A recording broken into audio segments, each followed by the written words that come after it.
मैं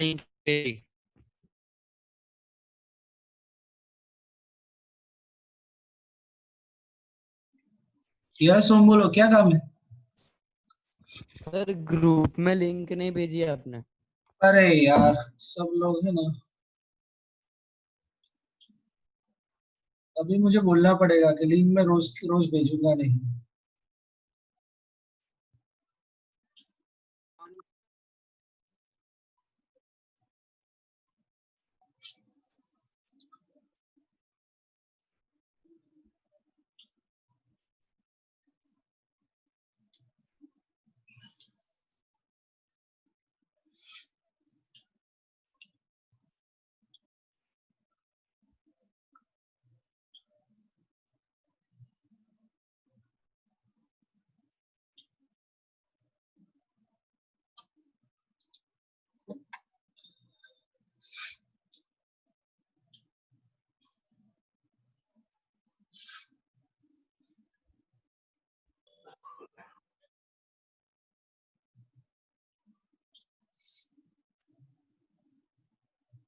बेटा सब लोग सारे अकाउंट्स बना के रखना फर्स्ट।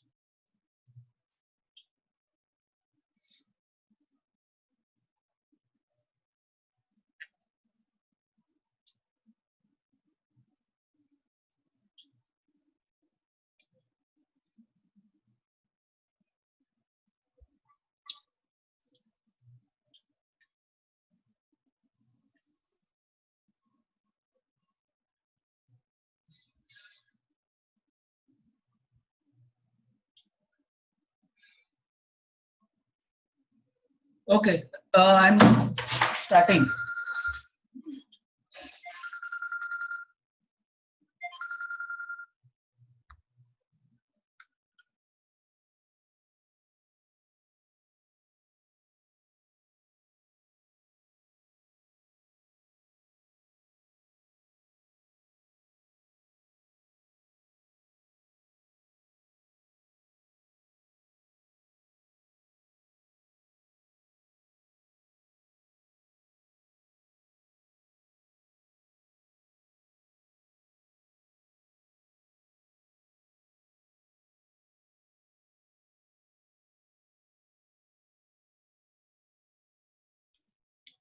ओके, अब से ये वाला जो क्वेश्चन है, इसमें एक तो देखो अलग क्या है, आपको कैपिटल अकाउंट और करंट अकाउंट दोनों का बैलेंस दिया हुआ है। अब एक चीज याद रखना, अगर दोनों अकाउंट्स का बैलेंस हो, कैपिटल और करंट का, तो आप है ना सिर्फ करंट अकाउंट ही ड्रॉ करना, कैपिटल अकाउंट ड्रॉ करने की जरूरत नहीं है। तो जहां पर आपने कैपिटल अकाउंट ड्रॉ किया है, तो उसका heading instead of capital account आप उसमें क्या लिख देना, करंट अकाउंट। जैसे पार्टनर्स कैपिटल अकाउंट है ना, वो इरेज करके आपको क्या लिख देना है, करंट अकाउंट्स। अगर आपने कैपिटल अकाउंट लिखा है तो उसको कैंसल करके क्या लिख देना, करंट अकाउंट्स। बाकी उसका फॉर्मेट कुछ अलग नहीं होता है। दूसरा, इसमें देखो ये ट्रेडिंग अकाउंट का बैलेंस लिखा हुआ है, दिस इज ट्रेडिंग अकाउंट। अब 11th में भी मैंने आपको समझाया था कि अगर ट्रेडिंग अकाउंट ऑलरेडी दिया हुआ हो बैलेंस, अगर ट्रेडिंग अकाउंट का बैलेंस ऑलरेडी हो तो हम ट्रेडिंग अकाउंट प्रिपेयर नहीं करते। बट अगर ट्रेडिंग अकाउंट से रिलेटेड कोई एडजस्टमेंट है तो फिर आपको ट्रेडिंग अकाउंट बनाना पड़ेगा। सो एडजस्टमेंट में चेक करो कि कोई एडजस्टमेंट ऐसा है जो ट्रेडिंग अकाउंट से रिलेटेड है। तो देखो सेकंड एडजस्टमेंट ट्रेडिंग अकाउंट से रिलेटेड है, थर्ड एडजस्टमेंट भी ट्रेडिंग अकाउंट से रिलेटेड है। सो दैट मीन्स हमें ट्रेडिंग अकाउंट बनाना पड़ेगा। बट ये जो ट्रेडिंग अकाउंट बनाओगे आप, उसका जो हेडिंग है वो सिर्फ ट्रेडिंग अकाउंट नहीं लिखना, उसकी जगह पर क्या लिखना, रिवाइज्ड ट्रेडिंग अकाउंट। उसकी जगह क्या लिखना, रिवाइज्ड ट्रेडिंग अकाउंट। बना दिए बेटा सबने format. Just current capital account की जगह करंट अकाउंट लिख दो, और ट्रेडिंग अकाउंट की जगह क्या लिखना, रिवाइज्ड ट्रेडिंग अकाउंट।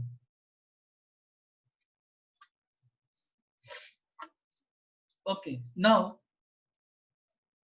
देखो अभी इसमें हिडन एडजस्टमेंट है। एक तो है लीज होल्ड बिल्डिंग का, देखो फैक्ट्री ऑन लीज, तो उस पे टिक करता हूं मैं।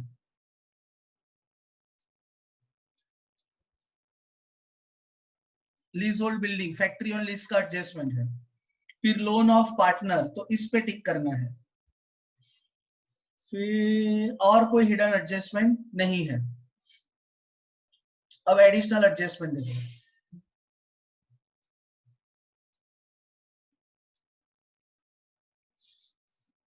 सी प्रीपेड इंश्योरेंस 200, तो इंश्योरेंस प्रीमियम पे टिक करो।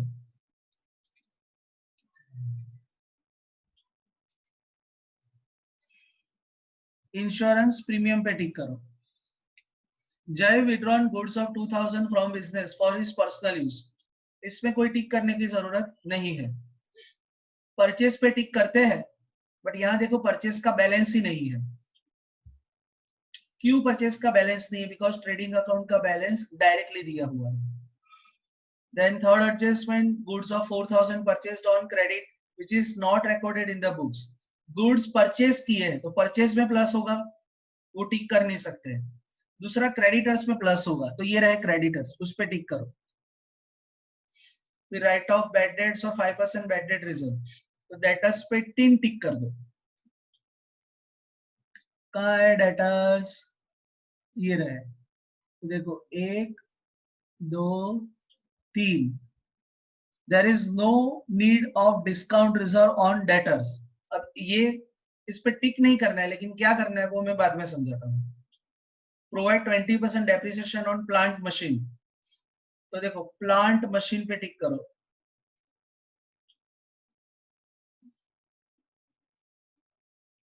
ये रहा मशीन।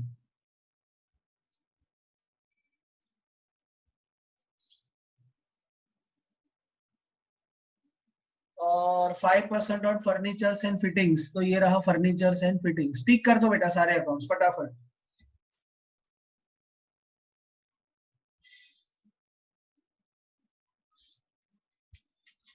यहां तक टिक करने में किसी को कोई डाउट है? No sir. No sir. Okay, now start transferring balances. अब देखो मैं वन बाय वन सारे बैलेंसेस ट्रांसफर करता हूं, आप लोग भी जल्दी जल्दी ट्रांसफर करना। देखो पहला बैलेंस है कैपिटल अकाउंट। अब ध्यान से सुनो, नॉर्मली हम कैपिटल अकाउंट का बैलेंस कहां लिखते हैं? कैपिटल अकाउंट की क्रेडिट साइड। बट बिकॉज यहाँ पर करंट अकाउंट है, सो हमने कैपिटल अकाउंट बनाया ही नहीं है। सो क्या करेंगे हम? कैपिटल का बैलेंस डायरेक्टली बैलेंस शीट में। अगर करंट अकाउंट ड्रॉ किया है, सो कैपिटल का बैलेंस डायरेक्टली कहां लिखना? Balance sheet. तो मैं सीधा सीधा बैलेंस शीट में लिख दूंगा कैपिटल का बैलेंस।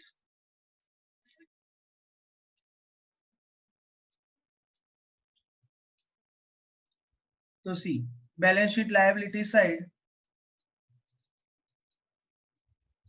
कैपिटल जय और विजय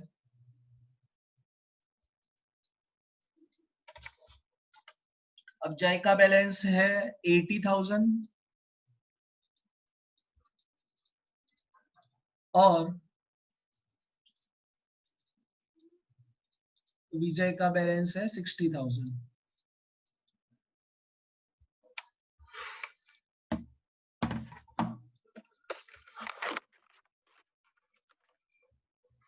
उसके बाद करंट अकाउंट।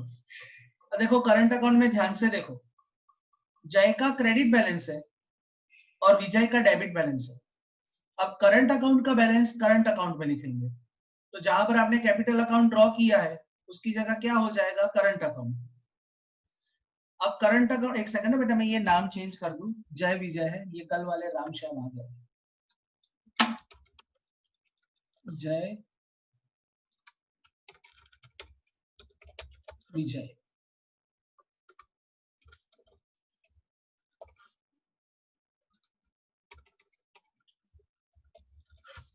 अब लिसन, अब जैसे जय का क्रेडिट बैलेंस है 20,000, सो वो क्रेडिट बैलेंस करंट अकाउंट की क्रेडिट से लिखूंगा।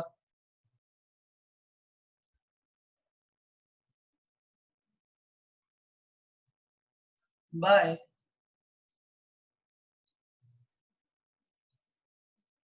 Balance brought forward.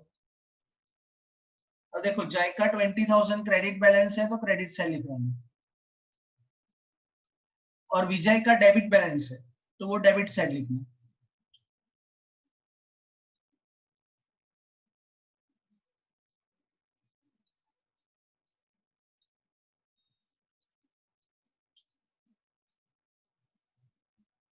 फिर क्लोजिंग स्टॉक, बोलो कहां पर आएगा? क्लोजिंग स्टॉक ट्रायल बैलेंस में है, कहां पर आएगा? ट्रेडिंग अकाउंट बेटा Asset side. Balance sheet asset side आएगा, बिकॉज ट्रायल बैलेंस में है। अगर एडजस्टमेंट में हो तो दो इफेक्ट्स होती है, ट्रेडिंग अकाउंट क्रेडिट साइड और balance sheet asset side. But सिर्फ और सिर्फ ट्रायल बैलेंस में हो, सो ट्रेडिंग का क्लोजिंग स्टॉक का बैलेंस आएगा बैलेंस शीट असेट साइड। तो लिख दो बैलेंस शीट असेट साइड, थोड़ा नीचे के पोर्शन में लिखना क्लोजिंग स्टॉक 27,300।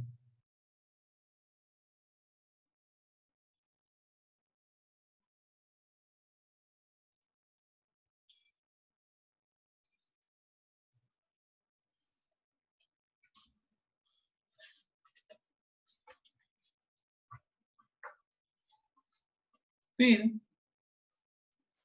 Trading account. अब देखो ट्रेडिंग अकाउंट का क्रेडिट बैलेंस है, तो जो आपने रिवाइज्ड ट्रेडिंग अकाउंट बनाया है ना बेटा, वहां पर आपको ट्रेडिंग अकाउंट का बैलेंस लिखना है credit side, because credit balance है।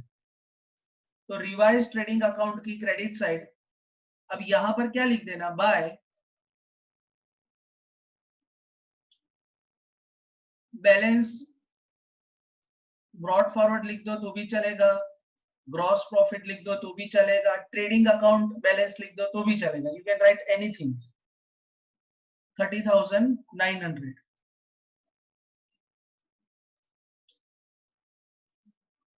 Then next cash on hand. Cash on hand asset होगा तो balance sheet asset side. It's 280.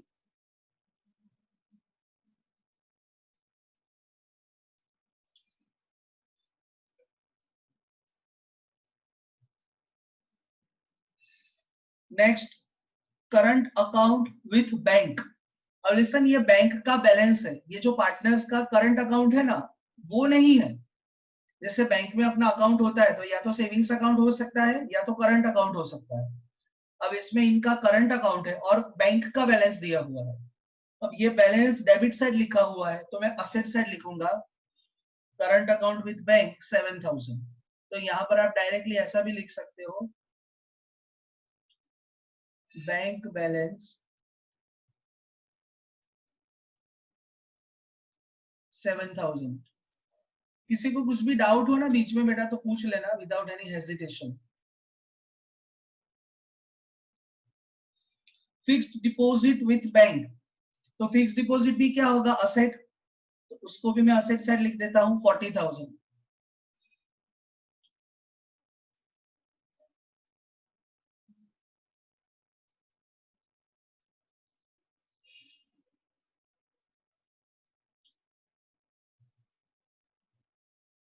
Then debtors.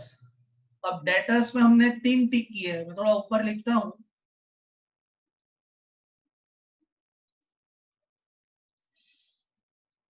सो अभी डेटर्स का बैलेंस है 18,400.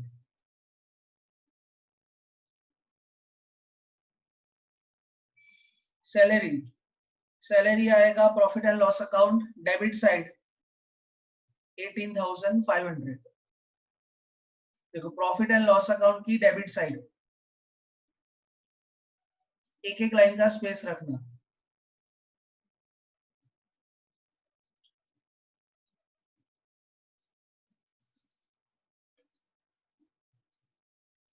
Then freehold land. कोई भी लैंड हो हमारा असेट होगा. तो असेट है तो कौन सी साइड आएगा, balance sheet asset side. So balance sheet asset side लिखो बेटा free hold land.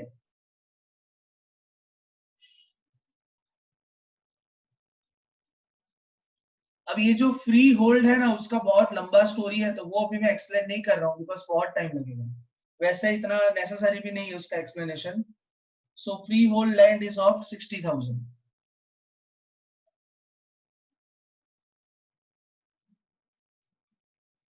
Then plant and machine 20,000 adjustment है उसमें. अब लिसन बेटा, प्लांट एंड मशीन के ब्रैकेट में ऑफिस लिखा होना चाहिए. जिसका ओल्ड टेक्स्ट बुक होगा ना उनके ब्रैकेट में ऑफिस नहीं लिखा होगा. देखो मैं आपको क्वेश्चन में बताता हूँ क्या. जिनका न्यू टेक्स्ट बुक है, जैसे मेरे पास भी ना ओल्ड टेक्स्ट बुक है तो उसमें नहीं लिखा हुआ है. जैसे यहाँ पर है ना मशीन्स है, ये देखो. जिसका ओल्ड टेक्स्ट बुक होगा ना उसमें प्लांट एंड मशीन लिखा होगा, जो गलत है. आपको लिखना है मशीन्स और ब्रैकेट में ऑफिस. है किसी का ऐसा जिसमें प्लांट एंड मशीन लिखा हुआ हो? हाँ सर. हाँ सर है. तो बेटा वो करेक्ट कर दो. प्लांट एंड मशीन कैंसल करके आप ऐसा यहाँ जो लिखा हो ना मेरे क्वेश्चन में मशीन्स और ब्रैकेट में ऑफिस ऐसा लिखो. दोनों का मतलब अलग होता है, वो आगे मैं आपको एक्सप्लेन करूंगा. बट ये करेक्शन कर दो सिर्फ आप लोग. अमाउंट सेम है but instead of plant and machine machine लिखो और ब्रैकेट में ऑफिस ऐसा भी लिखो.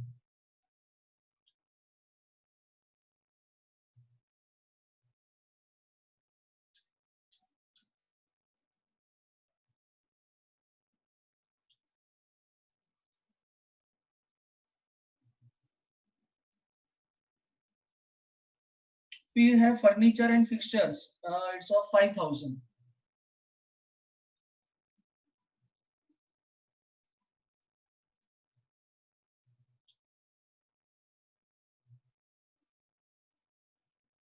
Factory on lease. अब फैक्ट्री ऑन लीज इस एक तरह का लीज ही है, वो भी अपना असेट होगा. अब यहाँ ऊपर स्पेस नहीं है ना तो मैं देखो यहाँ लिख देता हूँ.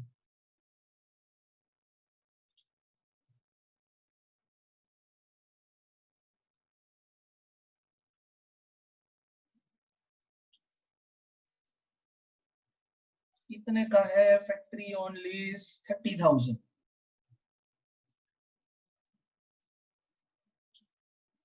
Then loan of partner Vijay. अब देखो दो टाइप के लोन हो सकते हैं पार्टनर के, एक वो लोन जो फर्म ने पार्टनर को दिया है और एक वो लोन जो फर्म ने पार्टनर से लिया है। चेक करके बताओ ये जो लोन है वो असेट है या लायबिलिटी, बैलेंस देख के पता चलेगा। Liability. Liability because credit side balance है, तो क्रेडिट साइड लिखो लोन ऑफ पार्टनर, बैलेंस होगा 30,000, बैलेंस शीट लायबिलिटीज। किसका लोन है? विजय।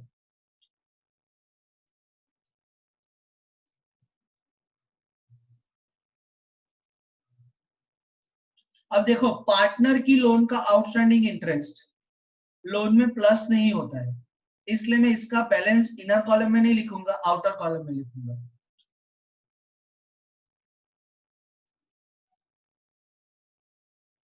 डिस्काउंट रिजर्व ऑन डेटर ये अभी कहीं पर भी नहीं लिखना, क्यों नहीं लिखना वो मैं आगे समझाता हूं। डिस्काउंट रिजर्व ऑन डेटर कहीं पर भी नहीं लिखना। बैड डेट रिजर्व, तो अब देखो वो टाट का फॉर्मेट बना दो, प्रॉफिट एंड लॉस अकाउंट की डेबिट साइड। डिस्काउंट रिजर्व कहीं नहीं लिखना, प्रॉफिट एंड लॉस में वो टाट का फॉर्मेट बना दो। देखो bad debts of trial balance plus bad debts of adjustment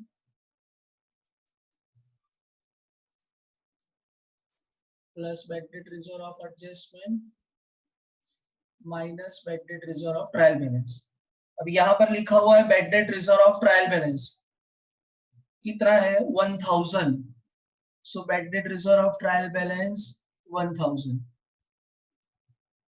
फिर उसके नीचे है इंश्योरेंस प्रीमियम। अब इंश्योरेंस प्रीमियम वी नो कहाँ आएगा? Profit and loss account debit side. Adjustment है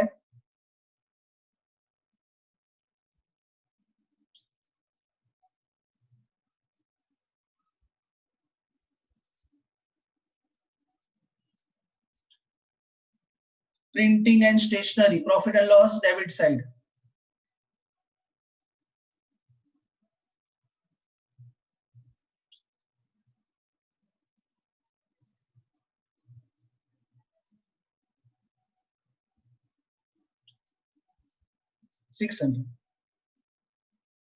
क्रेडिटर्स सप्लायर्स, तो क्रेडिटर्स का आएगा balance sheet liabilities side.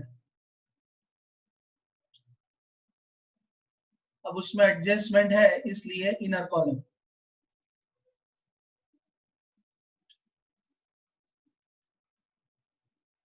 Bad debts, अब ये ट्रायल बैलेंस का बैड डेट्स होगा तो 200 वो टाट के फॉर्मेट में bad debts of trial balance.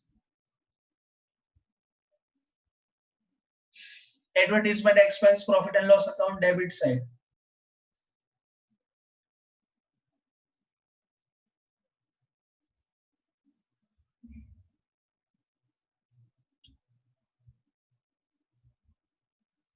Travelling expense again same, profit and loss account debit side 400।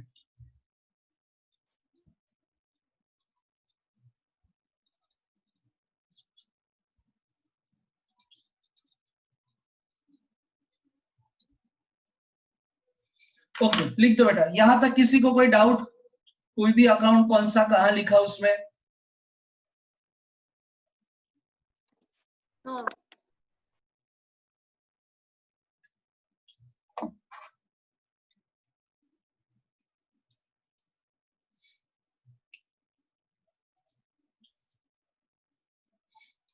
Okay, now listen. Hidden adjustment.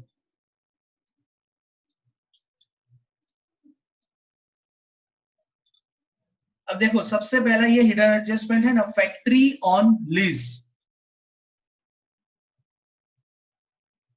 Factory on lease, lease will be ended on 31/3/2021। अब ये जो date है ना वो ध्यान से ऑब्जर्व करना, वर्किंग नोट में कैलकुलेशन भी लिखना है आपको। अब देखो factory on lease will be and on 31/3/2021। अब एक चीज ऑलवेज याद रखो, जब भी लीज होल्ड बिल्डिंग का आप कैलकुलेशन करो तो आपको वो पता होना चाहिए कि आप जो फाइनल अकाउंट्स बना रहे हो उसका ईयर का स्टार्टिंग डेट क्या होगा? अब देखो ये ट्रायल बैलेंस लिखा हुआ है 31/3/2017, तो बोलो ये ईयर स्टार्ट कब हुआ होगा? 1/4/16 एक सेकंड ना बेटा,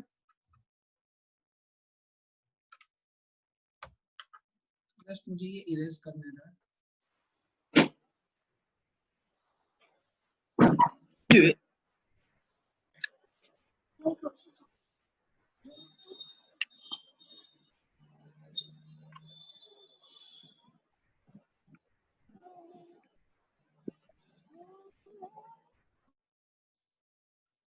नहीं हो रहा, चलो ना चलेगा।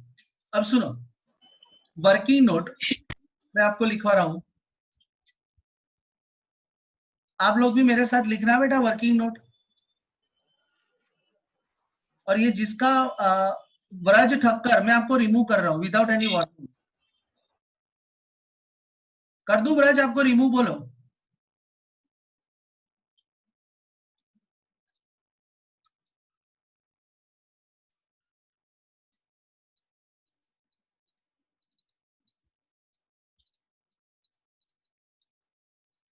अब सी फर्स्ट एडजस्टमेंट में सॉल्व करवाता हूं।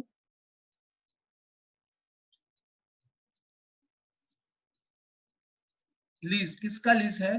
फैक्ट्री का।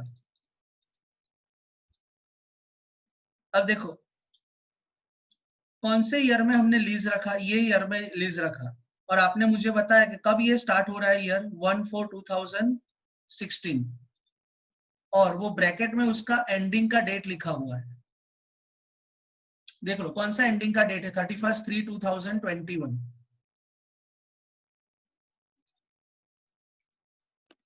31/3/20 क्या बेटा? 31/3/2020। हाँ तो वही तो लिखा मैंने। बोलो ये कितने साल हुए? 1/4 5 5 5 साल हुए कि 6 साल हुए? सोच के बताना। 5 साल 5 years. 5 साल हुए।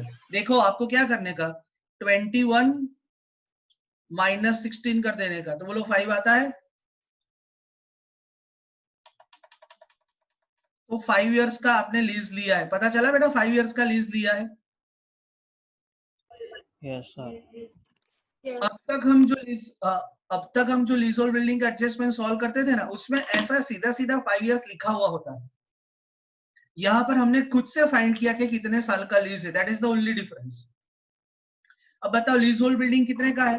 30,000 का है।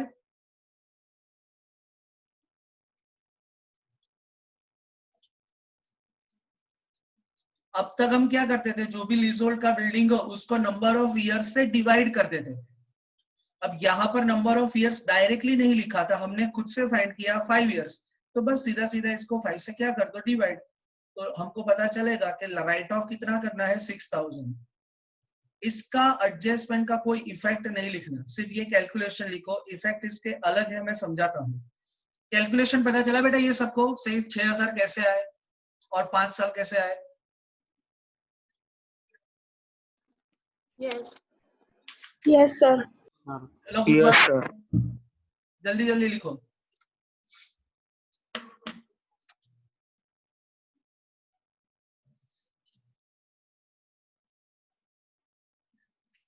अब सुनो, नॉर्मली लीज होल्ड बिल्डिंग के दो इफेक्ट्स हम क्या देते हैं, एक तो जो भी लीज होल्ड हो उसमें से माइनस, और सेकंड इफेक्ट हम लिखते हैं प्रॉफिट एंड लॉस अकाउंट की डेबिट साइड।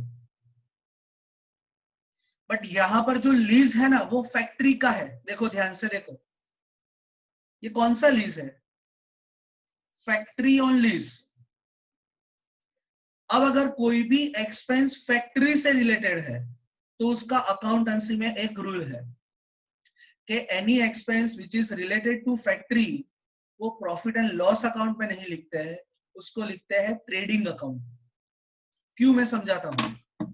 जनरली आप ट्रेडिंग में कौन से एक्सपेंसेस लिखते हो? परचेज से रिलेटेड। अब जिनका खुद का फैक्ट्री होगा तो वो लोग है ना गुड्स परचेज नहीं करते होंगे, कोई भी एक्सपेंस अगर गुड्स से रिलेटेड है तो वो हम ट्रेडिंग अकाउंट में लिखते हैं, that we know.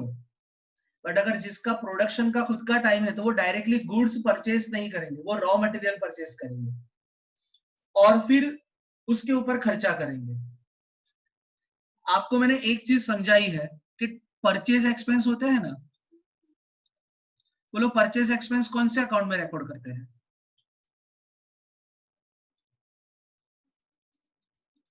Yes, I am waiting for your answer. Purchase expense कौन से अकाउंट में रिकॉर्ड करते हैं? Trading account debit side. Trading account. अब जैसा परचेज एक्सपेंस होता है ना, एक दूसरा भी एक्सपेंस होता है जो ट्रेडिंग अकाउंट में लिखते हैं, और वो एक्सपेंस को बोलते हैं प्रोडक्शन एक्सपेंस।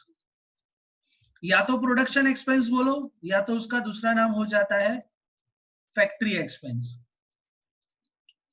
तो अगर प्रोडक्शन या फैक्ट्री से रिलेटेड कोई एक्सपेंस है तो वो भी कौन से अकाउंट में आएगा? ट्रेडिंग अकाउंट में। अब यहाँ पर ये लीज किसका है? फैक्ट्री का लीज है। सो ये फैक्ट्री का लीज का जो आप राइट ऑफ करोगे अमाउंट, वो प्रॉफिट एंड लॉस में नहीं लिखोगे, कहाँ लिखोगे? ट्रेडिंग अकाउंट की डेबिट साइड। तो इसके दो इफेक्ट क्या हो गए? एक तो मैं असेट में से माइनस कर दूं जहां पर आपने ये लीज लिखा है, देखो फैक्ट्री ऑन लीज, यहां से मैं क्या करूंगा? माइनस।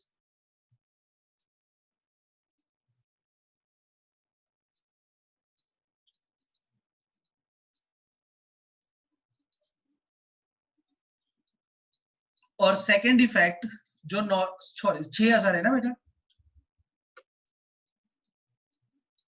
सेकेंड इफेक्ट जो नॉर्मली हम प्रॉफिट एंड लॉस अकाउंट में लिखते हैं, यहां पर instead of profit and loss account में कहां लिखूंगा? ट्रेडिंग अकाउंट की debit side.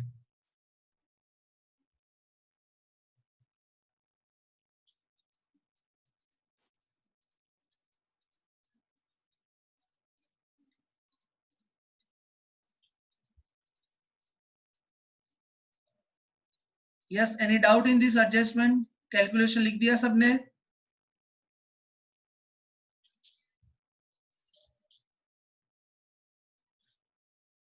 Shall I move to next adjustment या किसी का कुछ लिखना बाकी? बेटा कैलकुलेशन लिखा सबने ये वाला?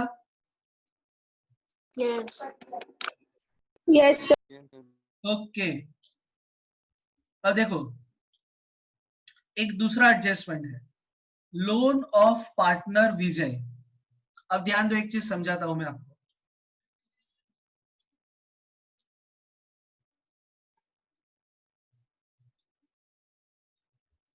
जनरली लोन में किस इसका एडजस्टमेंट होता है, कोई बताएगा मुझे? इंटरेस्ट का होता है। Interest. कोई भी लोन हो तो उसका एडजस्टमेंट होता है किसका? इंटरेस्ट का। अब इंटरेस्ट का एडजस्टमेंट हो तो हमें वो तो पता होना चाहिए कि इंटरेस्ट रेट कितना है। देखो ये कहीं पर भी इंटरेस्ट का रेट लिखा हुआ है ट्रायल बैलेंस? नहीं लिखा। नहीं. नहीं लिखा। तो देखो अगर वो लोन जो फर्म ने पार्टनर से लिया हुआ है, a loan which is obtained by firm from partner, तो ऐसा ना अकाउंटिंग का रूल है, पार्टनरशिप एक्ट का रूल है, if nothing is specified about interest on loan, और कौन सी लोन? वो लोन जो फर्म ने पार्टनर से ली है, तो उसका इंटरेस्ट का रूल है कि 6% इंटरेस्ट काउंट करने का। कितने परसेंटेज? 6%। अगर लिखा होता ना कोई भी परसेंटेज तो जो लिखा है वो फॉलो करता हूं, बट यहां पर कुछ भी नहीं लिखा है, तो by default interest rate consider करने का 6%। This is rule of partnership act. लेकिन ये रूल देखो, लोन्स दो टाइप की होती है, एक वो लोन जो फर्म ने पार्टनर से ली है, और दूसरी वो लोन जो फर्म ने पार्टनर को दी है। तो वो जो लोन जो फर्म ने पार्टनर को दी है ना, उस पर ये रूल नहीं अप्लाई होता है। ये रूल एक ही लोन पे अप्लाई होता है। कौन सी लोन पर? जो लोन फर्म ने पार्टनर से ऑब्टेन की है।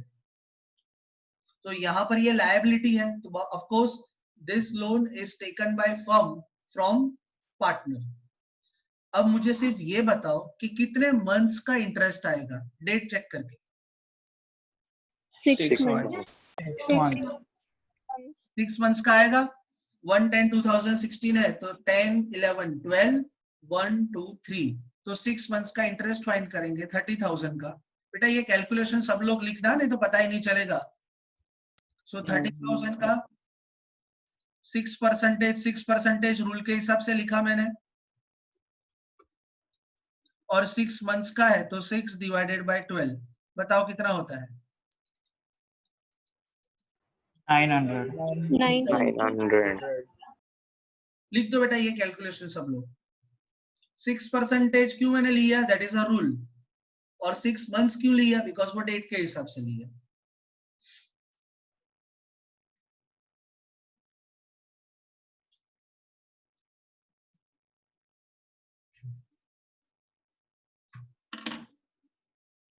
अब सुनो, नॉर्मली जो एक्सपेंस फर्म ने पार्टनर को पे किया, any expense which is paid by firm to partner, तो वो बोलो प्रॉफिट एंड लॉस अकाउंट में लिखते हैं कि प्रॉफिट एंड लॉस अप्रोप्रिएशन में लिखते हैं? Profit and loss appropriation. बराबर। बट ये एक्सेप्शनल एक्सपेंस है। अब ये इंटरेस्ट ऑन लोन फर्म किसको चुकाएगा, पार्टनर को। तो एक लॉजिक से देखने जाए तो मैंने आपको सिखाया है कि कोई भी खर्चा अगर फर्म पार्टनर को पे करे ना तो प्रॉफिट एंड लॉस अप्रोप्रिएशन में लिखते हैं। बट ये वापस एक है ना एक्सेप्शनल एक्सपेंस है, इसको प्रॉफिट एंड लॉस अप्रोप्रिएशन में नहीं लिखेंगे, इससे लिखेंगे प्रॉफिट एंड लॉस अकाउंट में। क्यों? Because this is one type of financial expense, and as per the rule of accounting, financial expenses are recorded on the debit side of profit and loss account. अब आप मुझे ऐसा बोलो कि sir ऐसा कैसे चले, तो देखो ये रूल मैंने नहीं बनाया है, बनाने वाले ने बनाया है, बराबर। तो आपको सिर्फ इतना याद रखना है कि लोन का इंटरेस्ट, पार्टनर की लोन का interest profit and loss appropriation में नहीं लिखते हैं, प्रॉफिट एंड लॉस अकाउंट में लिखते हैं। तो लिख दो प्रॉफिट एंड लॉस अकाउंट की डेबिट साइड 900,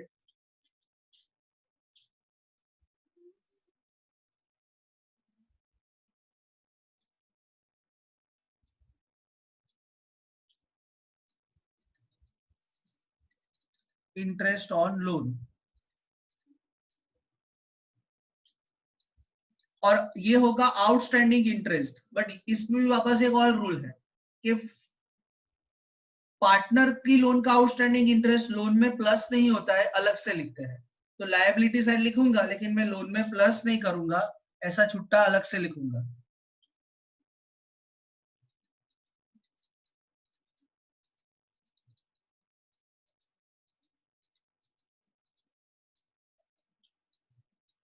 क्लियर है बेटा? इसमें कोई किसी को डाउट?